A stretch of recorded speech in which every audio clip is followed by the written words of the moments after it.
Expedia and Visit Scotland invite you to come experience the beauty that awaits in Scotland. The sweep of wild coastlines, quiet lochs, and untamed landscapes. Fresh cuisine that feels rooted in the land. Come experience the kind of stillness that stays with you long after you leave. Plan your Scottish escape today at expedia.com/Visit Scotland. Mornings have a rhythm. You can hear it, feel it. And at Quaker, we fuel it. With 100% whole grain oats and a good source of fiber in every bowl, helping you turn that rhythm into your soundtrack for a great day. Fuel to start whatever's next. Quaker, official sponsor of FIFA World Cup 26. Let's go! Let's go! Hey, Fidelity. Can I get a second opinion on stocks in the Fidelity app? With Fidelity, it's easy to get an outside opinion from independent experts in a single score. And then? When you're ready, trade U.S. stocks and ETFs with no commissions. That's right. I am always right. Investing involves risk, including risk of loss. $0 commission does not apply to customers designated by Fidelity as a professional equity trader. A limited number of ETFs are subject to a service fee of $100. See details at fidelity.com/commissions. Fidelity Brokerage Services, LLC, member NYSE SIPC. Most people think aging is just what happens to you. But after 40, aging actually is losing the one tissue that protects your metabolism, your brain, and your independence. And I'm talking about muscle. And today's guest, Dr. Bill Evans, is the scientist who discovered sarcopenia. That is that loss of muscle mass with aging. And what he's found lately is going to change everything that we know about aging. Literally, this episode is going to help rewire how you think about your future self and what is possible. You're going to know that you are not fragile, that your muscles are adaptable, literally in your 90s. Yes. And we'll talk about new research on natural myostatin regulators, including my favorite, Fortitropin, and why they might be the next frontier. I'll share my story with Fortitropin. This is the yogurt product, and we will make sure that we put into the show notes how you can get your hands on some too. This is a product I'm obsessed with, and so much so that I now work with the company. So I will be right back with Dr. Bill Evans, adjunct professor over at UC Berkeley in the Department of Human Nutrition and Nutritional Sciences, and also over at Duke University. He is also working there as well. And this is a massive conversation of everything you've wanted to know about muscle, sarcopenia, and what's on the horizon. So buckle up, and I'll be right back. Hey, I'm JJ Virgin, PhD dropout, sorry mom, turned 4-time New York Times bestselling author. As a certified nutrition specialist, fitness hall of famer, and globally recognized leader in health, I'm driven to keep asking the tough questions and use my podcast to simplify the science of health into actionable strategies that help you thrive. Want an ad-free experience? You can now subscribe to my exclusive VIP podcast at subscribetojj.com for just $4.99 a month or $49.99 a year. It's like your daily latte, but better for your health. I'd also love to hear your thoughts on the show. And here's the fun part. When you send me your review, I'll reply to you using my on-demand virtual me. That's right, my team and I created a virtual JJ packed with my books, speeches, and wisdom so I can personally connect with you. Here's how you do it. Subscribe and leave an honest review of the podcast. Take a screenshot of your review. Text it to 813-565-2627. That's 813-565-2627. My virtual JJ will reply directly. And trust me, this will make your day. So subscribe now at subscribetojj.com and text me your review. Let's keep thriving together. Dr. William Evans, welcome to Well Beyond 40. Good to be here. I have been waiting for this interview for quite a while, and I have literally listened to everything I could find, all your interviews, read your research papers, because you are talking my love language of muscle. As far as I can tell, you are the guy who discovered sarcopenia. I'd love to know how that came to be. Well, maybe discover is a little different misnomer, but my lab, which was at the time the USDA Human Nutrition Research Center at Tufts University, was a brand new 15-story building built by the Department of Agriculture to examine nutritional needs of older people. My laboratory at the time was charged with really understanding functional status and how nutrition might affect how we go about living our lives. And we studied specifically muscle. That was kind of my training. And we noticed that older people had a lower amount of muscle mass, lean mass, than did younger people. But we also noticed that if we exercised them, if we put them through strength training programs, we could increase the amount of muscle that they had and greatly increase their force. Sarco is flesh and penia means low amounts. So sarcopenia really refers to the lower amounts of muscle mass or the age-related loss of muscle. I hear so many women over 40 talking about things slowing down, their metabolism slowing down. Granted, they start to get into their late 40s and then they've got hormones going sideways too. But when I think of this, because I've heard that, metabolism doesn't really slow down until after 60. But if we are losing muscle, that's got to impact your metabolism. It is the only driver of lower metabolism. The loss of muscle is what drives a reduced metabolic rate. And you're right, it doesn't occur just at 60, it occurs throughout our lives. And that's because muscle is what we call a very expensive tissue to maintain. It takes a lot of energy, a lot of ATP to maintain the amount of muscle that we have. And so that is the reason why our metabolism slows down as we grow older. We don't need as much energy to maintain muscle because we have less of it. That's why women have a lower muscle or lower metabolism or metabolic rate than men do. It really is all a result of differences in the amount of muscle. Now, here's the big challenge. How the heck do you know how much muscle you have? And what I've been doing is using proxies, but I recognize they're just proxies in that when I was in graduate school, we had underwater weighing and skin fold calipers. That was really unpleasant.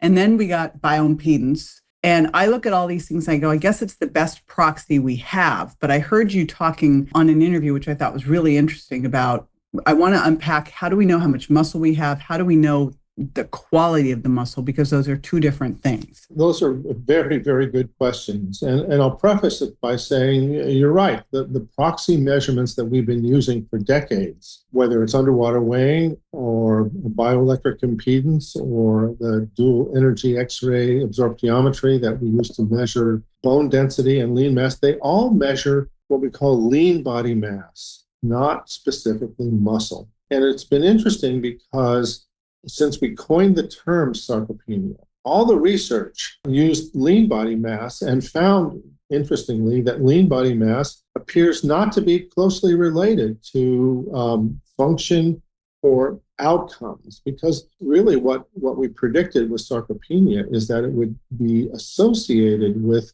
age-related increases in risk of disability, risk of hip fracture, risk of diabetes, a risk of mortality. And lean body mass seems to be unrelated to these outcomes. So my colleague and I at UC Berkeley invented a new method to measure the amount of muscle that we have. It's a non-invasive test. We take a small little capsule of what we call deuterated creatine, and we take a urine sample, and we can tell exactly how much muscle you have. Now that we've started using this method, and we've used it now in what we call large cohort studies, these are kind of big epidemiology studies in older men and older women, we find that muscle is actually very closely related to strength and function. It's very closely related to your risk of these outcomes, like risk of disability and risk of mortality and hip fracture. So for the first time, we think we have a really good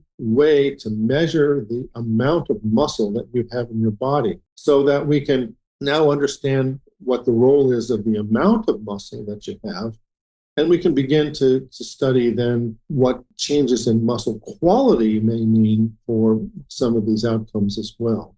So I think we have a new tool that's now being used. We've now dosed more than 4,000 people, and it's been incorporated into the Framingham study. I think that this method is going to be the one that we use, because it's completely non-invasive, we need a urine sample to assess how much muscle someone has. How expensive is something like this? It seems like an inexpensive test. The creatine that we use, the dose is pretty inexpensive. It's not available clinically yet, although we've been working with the FDA to try to get this approved as a diagnostic test. But it's, the analysis itself is about $150. We use what's called a mass spectrometer to do the analysis from the urine sample, and from that we can tell how much muscle you have. So it certainly is not as expensive as other tools. Maybe bioelectric impedance is maybe a little bit less expensive, but but the electric impedance, just what you said, I want to unpack that, because that's a pretty crazy statement to think, okay, fat-free mass on a bioimpedance doesn't correlate with strength. But I think it's important to understand that fat-free mass just is everything but fat, but couldn't it include, like, where is the fat in the muscle hanging out? Is it included in fat-free mass, or is it somehow included in fat mass? How does that work? What most of these measurements are is fat-free mass or lean body mass. It's everything but fat. And especially in older people, muscle is only about half of fat-free mass. So we start off by saying that whatever that measurement of lean mass or fat-free mass that you're making, muscle is only 50% of that. And it's variable, so that we have an inaccurate measurement of muscle. And we do know that there is fat in muscle, and it is an index of muscle quality. But as I said, unless we know how much muscle you have to start with, it's hard to correct for differences in quality. So in and of itself, the amount of muscle that you have is a powerful predictor of outcomes, kind of irrespective of anything else. And it was interesting, we were funded by the Bill and Melinda Gates Foundation to use this method and validate it in infants and children. So we've used the method in premature infants and healthy children. We've just completed a series of studies in boys with Duchenne muscular dystrophy. We're examining losses of muscle in patients with cancer. So we're now exploring in a wide variety of different circumstances how muscle mass contributes to strength and function. As we originally thought, sarcopenia simply is the age-related loss of muscle, and that is really probably associated with almost every sort of age-related change in your health that we can imagine, perhaps even including risk of dementia. So a couple things here. First of all, before we get into the age-related piece of that, because I want to dig into that, you said about 50% of your fat-free mass is muscle. Does that decrease with aging or disuse? And the other 50%, because I know, let's say you've got someone who is morbidly obese. Sure. They're going to need to lose some fat-free mass. They just have too much mass. They probably don't need to lose fat-free mass or muscle mass. They do need to lose fat. Right now, we're at probably a brand new age in how we treat obesity. And there is great concern among the big pharmaceutical companies that have these new, what are so-called GLP-1 drugs, that when people with obesity lose weight, they'll lose muscle. And that's probably not such a good outcome. The other half of what fat-free mass is water. Certainly, our body has a lot of water in it. It's viscera, it's your intestines and your other organs. It's connective tissue. It's some scar tissue that we may have. So it's everything that's not muscle, and that's everything that's not fat is that. Everything that's not fat, and then lean mass, as I said. Only half of it is muscle. The rest of that lean mass is that other stuff, I guess, mostly water. Got it. And then you talked about age-related sarcopenia. I was looking at the stats, and I think it was like 3 to 8% of people 50 plus. And I thought, no one's looking for this. So how do we even really have those statistics? And could you predict it just from doing some of the function tests, or does it need to be combined with, say, a DEXA or something like that? In fact, it's a very good question. We think that the single best measurement for sarcopenia, the way that we should measure it, is simply the amount of muscle that you have divided by your body weight, the percentage of muscle that you have in your body. And we can do that with this test very easily and then measure someone's body weight. And percent muscle mass is the thing that is highly predictive of these outcomes. And low muscle mass in older men and women is very closely associated with, for example, risk of a mobility disability. If a man or a woman is lower than 25% muscle, they have an extremely high risk of a mobility disability. That means their ability to climb stairs or to walk a couple of city blocks is severely impaired. So the percentage of your muscle as a function of the amount of weight that you are is highly predictive of these outcomes. Any way to do that without doing the D3 test, or is there any way for everyone to become lab rats? Well, as I said, we're attempting to get this approved by the FDA as a diagnostic test. So any doctor should be able to prescribe what we call the muscle assessment test to their patient. We're moving forward with that. We hope that it will be. But to be honest, the measurement of strength is pretty good.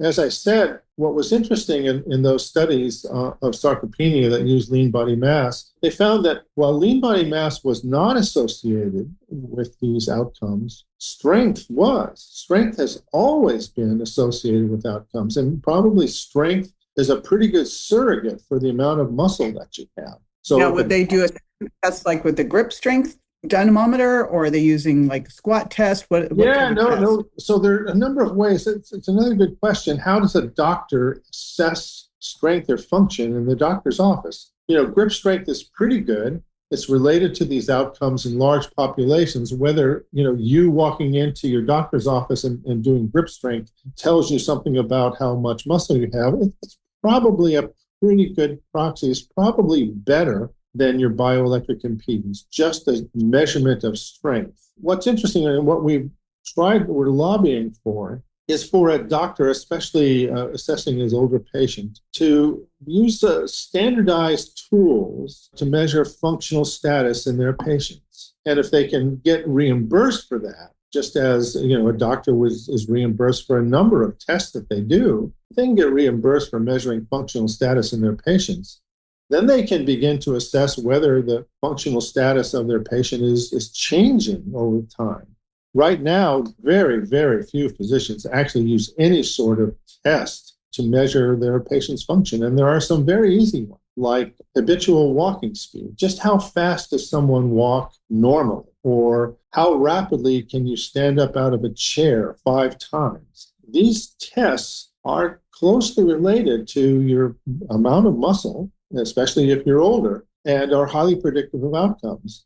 But right now, doctors don't use them. So even if you don't have the equipment, a doctor could do these tests, and they would do these tests if we could convince CMS to reimburse the tests. And so right now, there's the best that a doctor does usually is say, well, Mrs. Jones, how are you feeling? Oh, I'm feeling pretty good. And that's the end of it.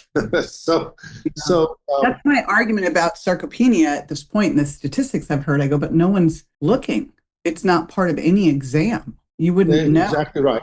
It's exactly right. And that's, partially, there are a couple of reasons for that. And I wrote an article a year or two ago kind of stating what's going on. Part of the problem is that because we haven't had an assessment of muscle mass until recently, there are multiple different definitions of sarcopenia. Seems like every 2 years or 3 years, a consensus group gets together and say, well, that last definition didn't work, so we're going to give a new definition. And the FDA, as they want, they're the ones that ultimately consider whether their sarcopenia is an indication. They've said, well, we can't say what the definition of sarcopenia is until you, the field, come to some sort of consensus about what it is. That's where we are right now. I think it's one of the most important medical questions that we have. Someone should be able to go into a doctor's office and he or she should be able to tell their patients whether or not they have sarcopenia.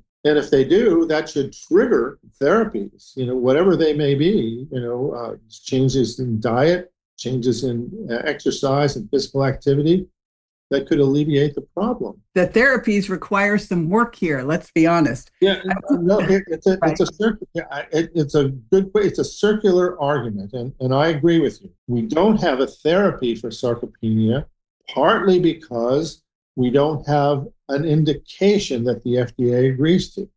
So, for example, just to go back to in history, we had a definition for osteoporosis. And that was bone density measured by this DEXA machine, dual energy X-ray absorptiometry. If you fell below a certain amount, then you would get this medicine. And without that, there was no way to prescribe the medicine. And I think that for sarcopenia, we're the same thing. If drug companies could be sure that the FDA agrees to what sarcopenia is, then they would begin to develop medicines for it. I know because I was the head of the muscle discovery unit at GlaxoSmithKline for about 5 years, trying to find new medicines that would treat muscle wasting or sarcopenia. And the FDA never agreed that we could explore a medicine for sarcopenia because they said, we don't know what it is and you don't know what it is. And so we're not going to. Well, they know what cachexia is. They've seen that. Yes, they have. And that kind of fit well within kind of the way the FDA thinks about medicine, because cachexia, and I was also described what cachexia is, it's associated with a disease.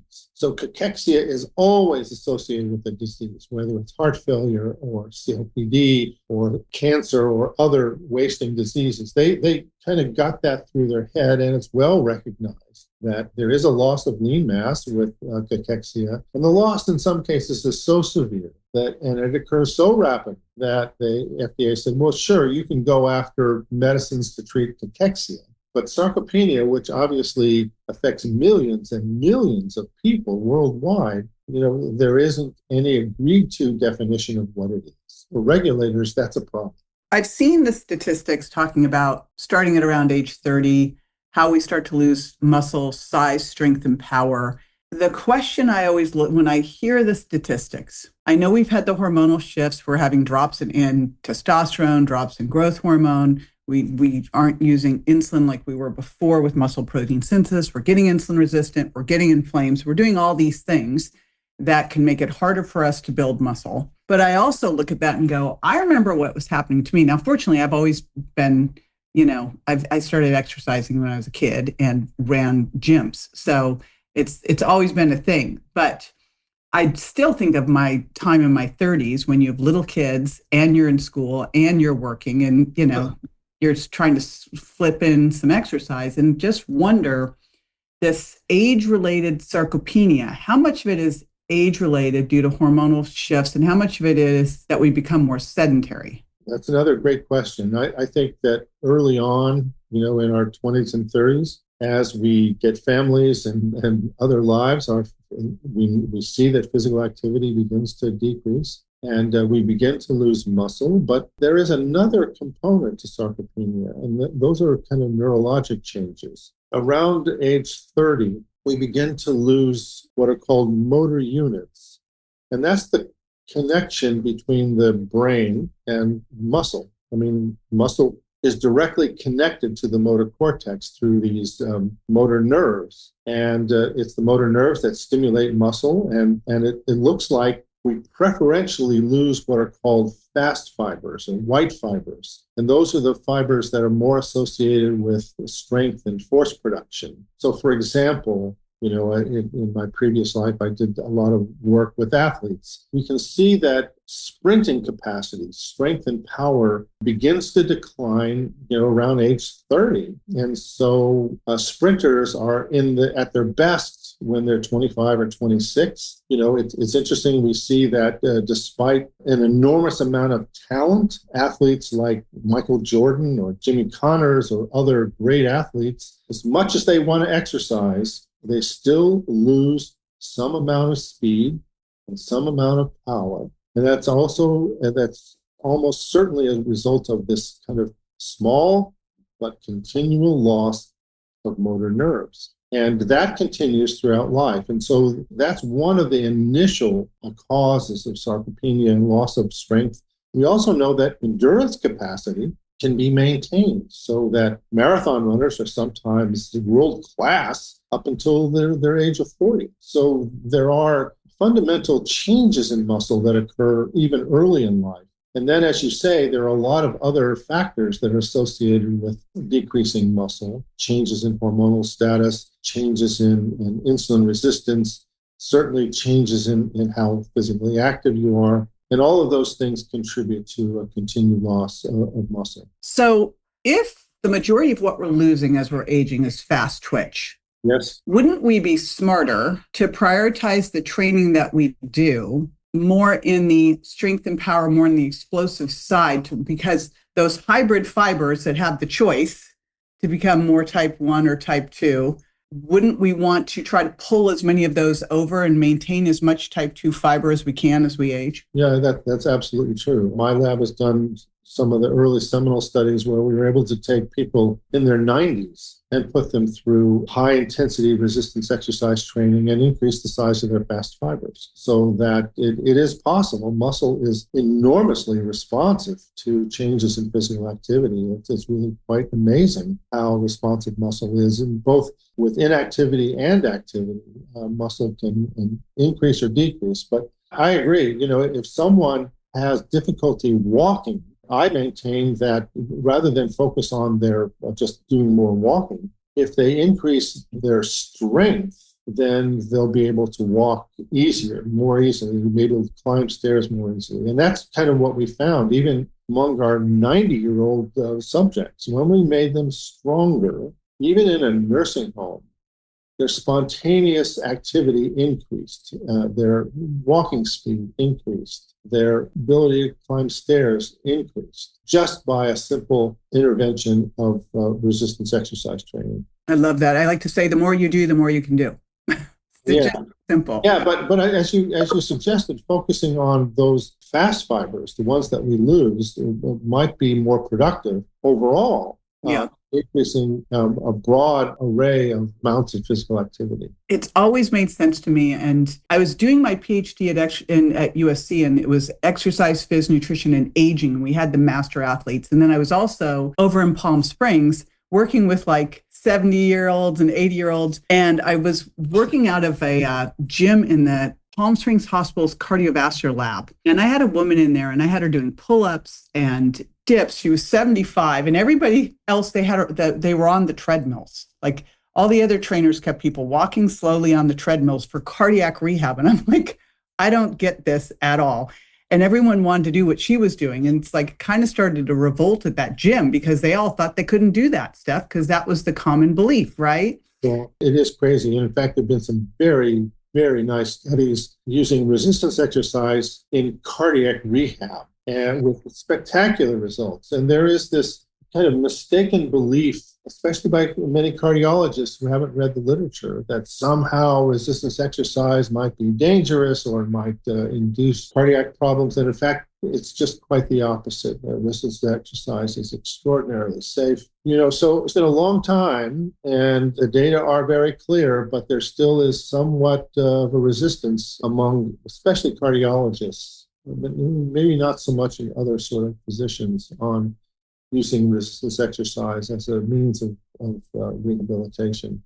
I think it's starting to get there because especially when you look at the things we should avoid at all costs, losing a high percentage of muscle when you're dieting. And that's the thing that's frustrating to me about the GLP-1s. The good news is it's made people aware that if you do a high calorically restricted diet, you lose muscle. Whether you're on a GLP-1 or not, you're going to lose muscle. And I think people just weren't paying attention to that before. But what I'd love to look at is someone who is 30 pounds or more overweight, they're going to lose some muscle as they're losing weight. And what would be like, how do you know if this is a well-designed program and they're able to minimize that amount of muscle loss? How would you be able to tell if you don't have the D3 creatine? Could you do it using a bioimpedance scale, fat-free mass, along with like qualitative tests, maybe a grip strength and a chair squat test? We'll find that out. We just got funded by the National Institutes of Health to do a large study in older people using a GLP-1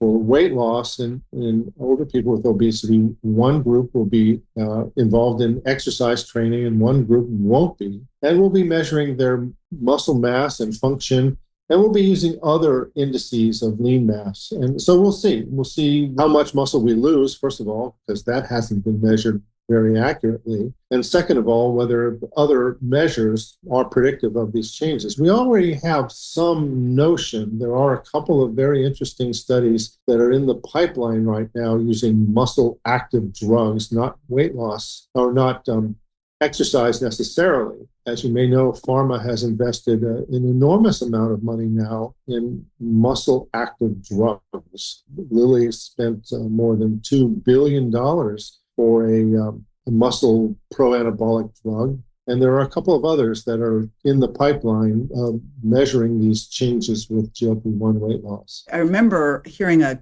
company was working on like a follistatin type of drug to go along with the GLP-1. What types of things are they looking at? The two that right now that are kind of in the pipeline, one is Lilly, which has the drug tirzepatide, which is one of the GLP-1 drugs. They've invested in, it's called bimagrumab. It is an anti-myostatin, anti-activin therapy. They've completed a number of studies measuring muscle mass necessarily, but lean mass, and showing somewhat of a preservation of lean mass and some preservation of function and an increase in fat loss. And there's another company, it's called Veru, V-E-R-U, which is a small biotech that has what's called a selective androgen receptor modulator, a SARM drug. This is a small molecule, so you don't have to take an injection. And it's selective in affecting the androgen receptor in muscle specifically. And they have some very nice data showing that this upregulation of the androgen receptor during GLP-1 weight loss preserves function. They use what's called stair climbing power, how rapidly you can climb upstairs, and preserves their lean mass and increases fat loss. So there'll be a couple that are out there, and we'll see which one makes it. And a lot of it is dependent upon how the FDA considers weight loss and what the most appropriate endpoint should be. And there's some controversy about that right now. But I think we'll be entering an age where these drugs actually will be used in combination with GLP-1. When you need to build up your team to handle the growing chaos at work, use Indeed Sponsored Jobs. It gives your job post the boost it needs to be seen and helps reach people with the right skills, certifications, and more. Spend less time searching and more time actually interviewing candidates who check all your boxes. Listeners of this show will get a $75 sponsored job credit at Indeed.com/podcast. That's Indeed.com/podcast. Terms and conditions apply. Need a hiring hero? This is a job for Indeed Sponsored Jobs. Study and play come together on a Windows 11 PC. And for a limited time, college students get the best of both worlds. Get the Unreal College Deal. Everything you need to study and play with select Windows 11 PCs. Eligible students get a year of Microsoft 365 Premium and a year of Xbox Game Pass Ultimate with a custom color Xbox wireless controller. Learn more at windows.com/student offer. While supplies last. Ends June 30th. Terms at aka.ms/collegepc. Tomorrow morning is knocking. Stock your fridge now. How about a creamy mocha frappuccino drink? Or a sweet vanilla? Smooth caramel maybe? Or a white chocolate mocha? Whichever you choose, delicious coffee awaits. Find Starbucks Frappuccino drinks wherever you buy your groceries. But there's no doubt, I think the way to do it right now is to be enrolled in an exercise program and increase the amount of high-quality protein that you eat. Yes, that's what I was just going to ask you, because if we stopped looking at it as weight loss and we started looking at it as improving quality muscle while losing fat, right? A body composition upgrade rather than a weight loss per se. And you were going to out with everything you know, we're going to set and create a program to achieve those results. What would it look like? Yeah, well, we had written a grant application for just that. The data that we have right now at UC Berkeley and others in the literature is that when you eat a low-calorie diet, when you decrease your caloric intake, you're obviously decreasing the protein intake as well. The result of that is a decrease in the rate of muscle protein synthesis, the amount of new protein that your muscle is making. And that's why we lose muscle. protein synthesis rates go down. And there are two consequences of that. One, protein synthesis is an energy requiring process. It takes a lot of ATP, a lot of energy. When you lose weight, your metabolic rate goes down. It's almost certainly a result of this decreasing amount of protein synthesis in muscle. And we know that one of the most powerful stimulants of protein synthesis are essential amino acids, the essential amino acids that are in the protein that you eat. And so right now, perhaps a supplement of essential amino acids. I mean, as you know, probably the best quality supplement that you can consume right now of natural products is whey protein. It's the protein that has the highest amount of essential amino acids. I would say that right now that the best that we could do is increase your consumption during your weight loss of high quality protein. Whey protein supplements are probably a pretty good way to stimulate protein synthesis, and do some resistance exercise. And you don't even necessarily have to go to a gym. You can, these rubberized tubing, those things actually work pretty well. Challenge your muscles. It's a good way to think about it. Challenge your muscles. Well, because everyone got a little crazy on the online with the lift heavy things and go, you're just scaring people away. Stop it.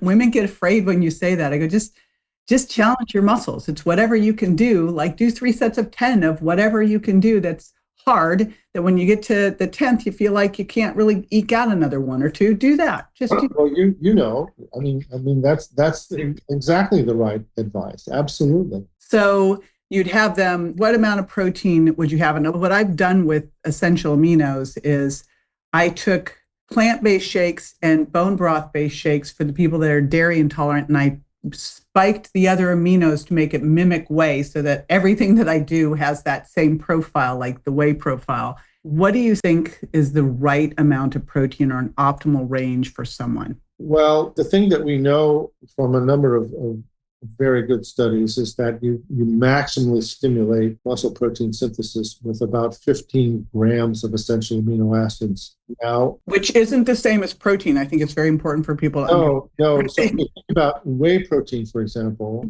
15 grams of whey protein probably have about 6 grams of essential amino acids. So if you wanted to maximally stimulate your protein synthesis rate, you would probably want about 30 grams of whey protein. So that would maximally stimulate protein synthesis, I think. And so that's probably the easiest way to think about it. All protein is a combination of essential amino acids and non-essential amino acids. And as you suggest, plant-based proteins often don't have all the essential amino acids. And so combining them with other plant-based proteins or some animal-based proteins is the way to get your amount that are required, I think. My concern is, another one is that we know, again, from studies using lean body mass estimates, is that when older people, and by older I mean over 60, 65, lose weight, the amount of lean mass that they use is greater than younger people. So older people lose more muscle. And is that because they lack the anabolic hormones, or what is the reason? Well, probably 2 reasons. One is it could be that their growth hormone status is lower or testosterone levels are lower. But when you start to think about it, older people, number one, have a higher need for dietary protein than younger people. And that's, as you suggest, because of differences in their hormone status. So they're already consuming, just to maintain their weight, even if they're obese, about 2,500 kcals a day, maybe even lower than that. And so if you put them on GLP-1 or just have them decrease their energy intake by about 500 kcals, their dietary protein intake is way, way below what they actually need. And so that results in a really fantastic reduction in synthesis rates, causing a rapid loss of muscle. And the thing that we do know is once older people have achieved that weight loss and go back to eating a normal diet, they really don't gain muscle back again, unless they purposefully try to do resistance exercise or some other change their diet. So that's the group that I'm most interested in. What you just said right there is why I do not believe that you should ever 30 plus, I do not believe that you should ever go on caloric restriction without optimal protein and resistance training. I don't think it should be I don't think anyone should be given a GLP-1 unless they commit to doing that. Just think of the damage you just described of someone over 60 losing that muscle. We know how hard it is to get on. And then they get down in their weight. Now their metabolism's lower. Now they're going to gain weight back. It's going to be fat. They just devastated themselves. You're absolutely right. I mean, I couldn't have said it better. I think it's almost malpractice. And I know some very, very good obesity experts that do their best to try to do that. Whether patients actually adhere to those sorts of things is a different story. I just think we have to help people understand how little it actually is that makes a difference. Yeah. That's what's been so amazing. When you look at the minimum effective dose of exercise to make a difference, it's not that much, No, you're absolutely right. I mean, we did a study years ago. We were interested in the effects of resistance exercise on bone health. And it was a year-long study. And we decided, because our lab was in downtown Boston, and many of the women in the study had to come to Boston, and we didn't want them dropping out in the middle of the study. So we backed off to 2 days a week of resistance exercise. And I'm happy that we did, because, again, the results were incredible. They increased their bone density over the course of a year, and they increased the amount of muscle that they had, and they were walking better. All of the things that you might associate with a fracture were improved through just 2 days a week. So 2 days a week is not a lot, but it has a fantastic effect. Yeah, I'm right there with you. That's my little minimum. Do a push, a pull, a hinge. All right. So I guess it was about a year ago. It was last February. So it was this last February. I was at a conference. One of my buddies was talking about nutritional strength. I was doing exercise as medicine at a health conference, and she was doing nutritional strength training, what you needed to eat for muscles. It was like peanut butter and jelly. And I heard her talk about fortitropin, and I was like, what is that? So I went home and tried it and put on 2.5 pounds of fat-free mass. I had no D3, didn't know you.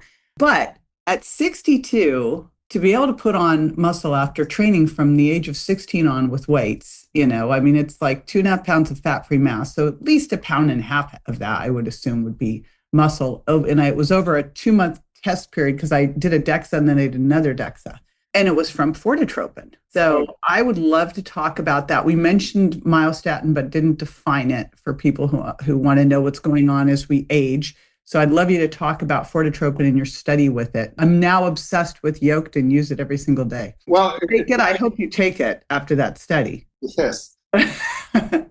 Yeah, in fact, they were very kind. One of the other products that they have is a product for dogs, for older dogs. Mm-hmm. And they were very kind to send me some for my dog, who was in the last year of his life. And it really helped him as well. So it's an interesting observation. This is an extract from fertilized egg yolks. And the idea, there is some research that it seems to indicate that it suppresses what's called myostatin. And myostatin is interesting. It's a negative regulator of muscle growth.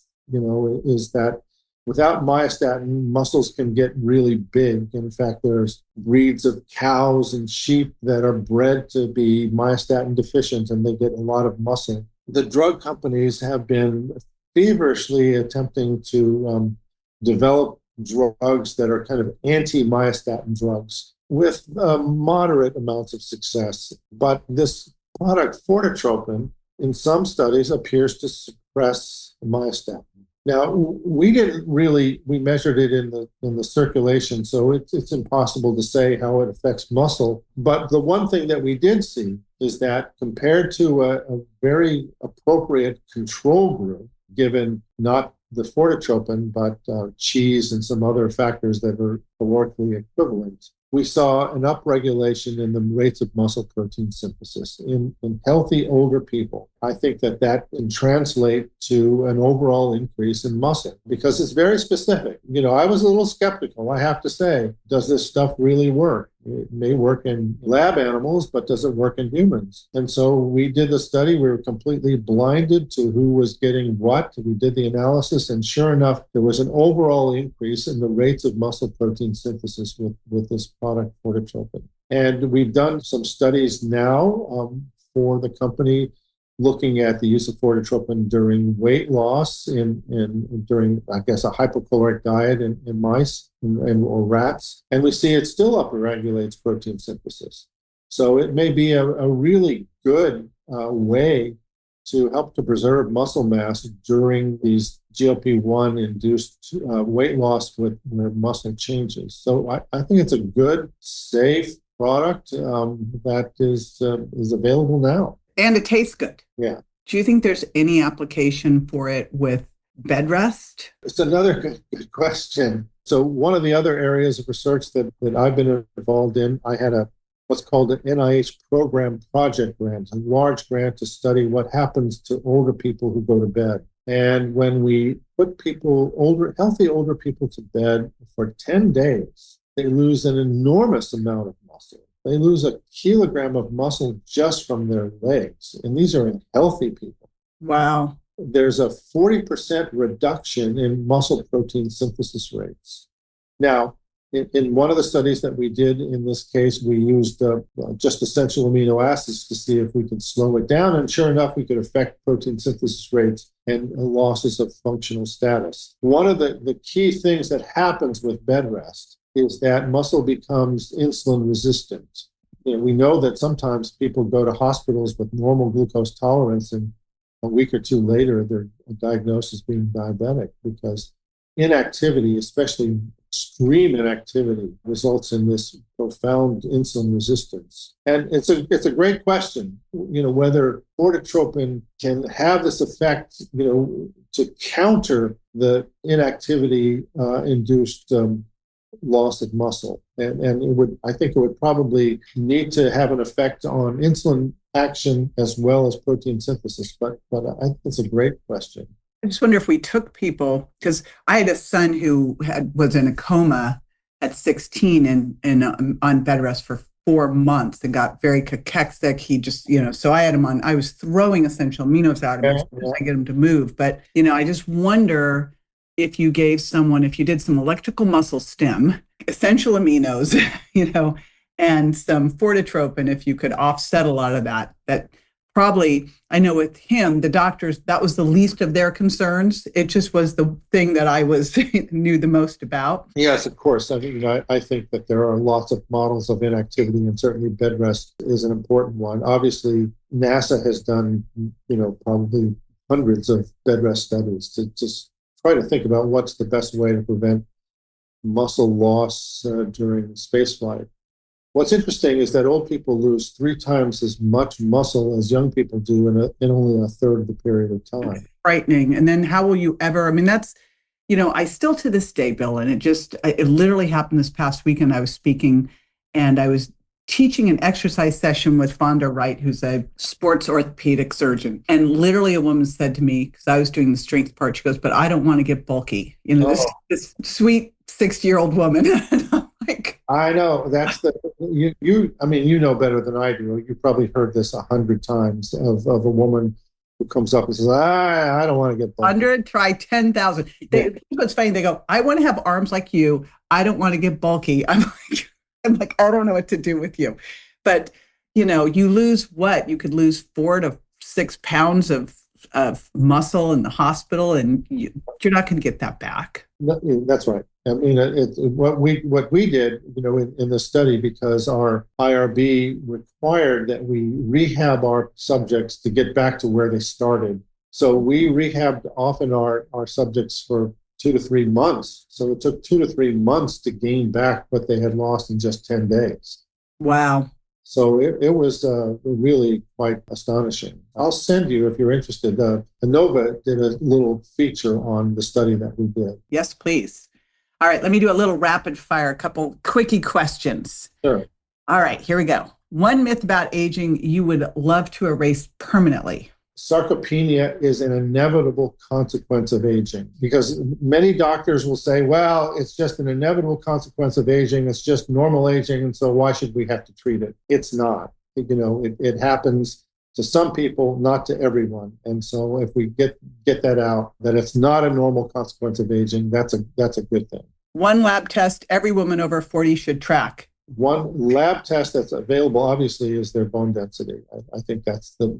And why do we wait till 65? Well, they pay for it, right? They pay for it at 65. Of course, it costs $100. So let's... Right. It all is tied in with what doctors are going to do with that information, and early on, kind of tracking someone.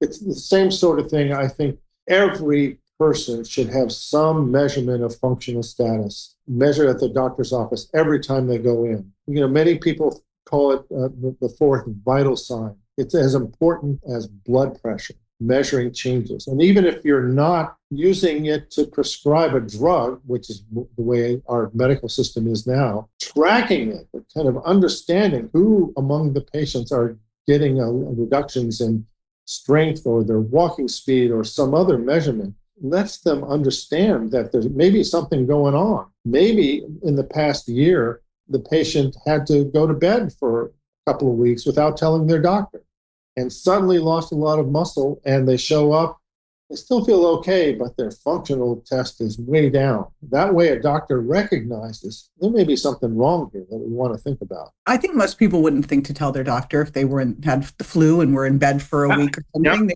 wouldn't think about it. Yeah. I'm going to attach those tests too, because we talk a lot about grip strength on this podcast, and it's the $30 hand grip dynamometer. So but these other tests are easy and free. You just need a chair. And I'll send you also a description of this SPPB, the short physical performance battery. It's very, very simple. In fact, people are doing it virtually now. Doctors can do a virtual SPPB. So there are a lot of functional tests that should be incorporated into the assessment by every physician of their adult patient. Well, they can all start. You can just become your own, like you do your own and monitor it. I'll tell you I had the littlest wake-up call. I've always been the person to open all the jars and never ask anyone. And I remember the first time I couldn't open a jar, and I was like, what is going on? Yeah, at first I thought it was just the jar, but when my husband opened it easily, my son opened it easily, I'm like, what is going on here? What is going on? So, we've got to also just be very proactive on these. All right. Most underrated exercise for lifespan and health span and strength span. How's about that? Some amount of resistance exercise, whether, to focus, maybe start off with your legs. Probably the best one that includes what's called a closed chain is a squat, is going down and back up again.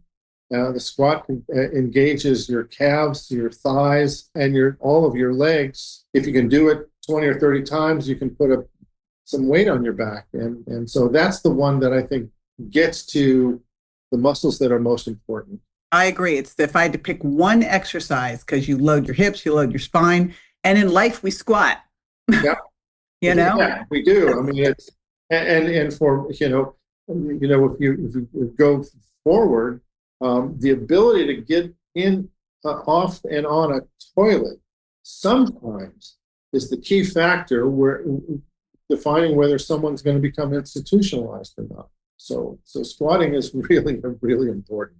What do you think the biggest nutrient deficiency in adults over 50 is? High quality protein. My wife, who was pretty much a vegetarian, she was not eating enough. And so now she eats egg whites, 3 or 4 eggs in the morning, not the yolks, because she still doesn't do that. And she also eats tofu. So I've forced her into doing that. And that's particularly true of many older women who are trying to lose weight, I think. Oh, I see. Because I'll do consults with them. They go, I'm getting a lot of protein. I go, what did you eat? They said, I had oatmeal and an egg. I'm like, oh, no. Yeah, I don't know why it is so difficult for women to get protein. It's why I tell people to just eat it first. That way, you got it in. Okay, last one. One thing that you're doing today that your 80-year-old self is going to thank you for. I go out for long walks every day. Again, my wife, she goes almost 10 miles in the morning. Wow. And you're not in Berkeley, though. You're not in the hills, are you? I live in, I live in Chapel Hill, North Carolina. Oh, I lived there too. We've been to all the same places. And so she, every night, she says, all right, let's go. And I said, well, I'm busy. No, let's go. And so we have to go. And then for when we go on vacation with our kids, we always do hiking. And so I have to increase my strength training and increase the amount of walking that I do to keep up with everybody. So, oh, very cool. Well, Berkeley had some great hikes. Yeah, Berkeley has some good ones. Yep. Well, it has been an absolute pleasure. How do we support your work? If people want to learn more about what you're doing, how do they find you? We have a website right now for our measurement of muscle mass, but it tells you a little bit about what our research is and what's going on. It's www.myocore, that's myocorps.com, myocore.com, and get an idea of kind of what we're doing. And you can also go to my website at Cal Berkeley, the Nutritional Sciences and Department. We each have a little page describing our research, and you can take a look at that too. Cool. I will put all of the stuff you send me. I'm going to put everything at jjvirgin.com/Dr. Evans, DREVANS. You've done some great stuff, and I'll include the Fortitropin information too. And fantastic. Really, really appreciate your time and your work. And, whenever that D3 test comes available, oh my gosh. We're excited about it. I bet. That changes everything. My biggest goal for my legacy is to get people to stop using a scale to measure their health success and to start looking at what that weight's made up of. And, it's very crude right now, and you're changing that. Well, I appreciate it. You asked some great questions. It's a good. Thank you. Hope what you got from this is that aging isn't passive. It isn't just something that happens to you, right? This is a negotiation between your choices and your biology. And the muscle you build today is the independence you get to keep tomorrow. So be sure to share this with your buddies 40 plus and then get them to work out with you. And again, I'm going to link to my favorite product. That is that yoked Fortitropin product at jjvirgin.com/Dr. Evans, DREVANS. I might even have a little special deal for you as well. And I will see you on the next episode. Be sure to join me next time for more tools, tips, and techniques you can use to look and feel your best and be built to last. Would you prefer an ad-free experience? Join my VIP podcast at subscribetojj.com for just $4.99 a month or $49.99 a year to unlock uninterrupted ad-free access to all the episodes and insights you love. Also, I'd love to connect with you and hear your thoughts on the podcast. Here's how. First, subscribe to the podcast and leave an honest review. Second, take a screenshot of your review. And third, text it to 813-565-2627. That's 813-565-2627. When you do, I'll reply using my brand new Virtual JJ. It's my on-demand virtual self built from my books, talks, and years of experience so I can interact with you directly. You'll make my day, and I can't wait to hear from you. Thanks for tuning in, and I'll catch you on the next episode. Hey, JJ here, and just a reminder that the Well Beyond 40 podcast offers health, wellness, fitness, and nutritional information that's designed for educational and entertainment purposes only. You should not rely on this information as a substitute for, nor does it replace professional medical advice, diagnosis, or treatment. If you have any concerns or questions about your health, you should always consult with a physician or other healthcare professional. Make sure that you do not disregard, avoid, or delay obtaining medical or health-related advice from your healthcare professional because of something you may have heard on the show or read in our show notes. The use of any information provided on the show is solely at your own risk.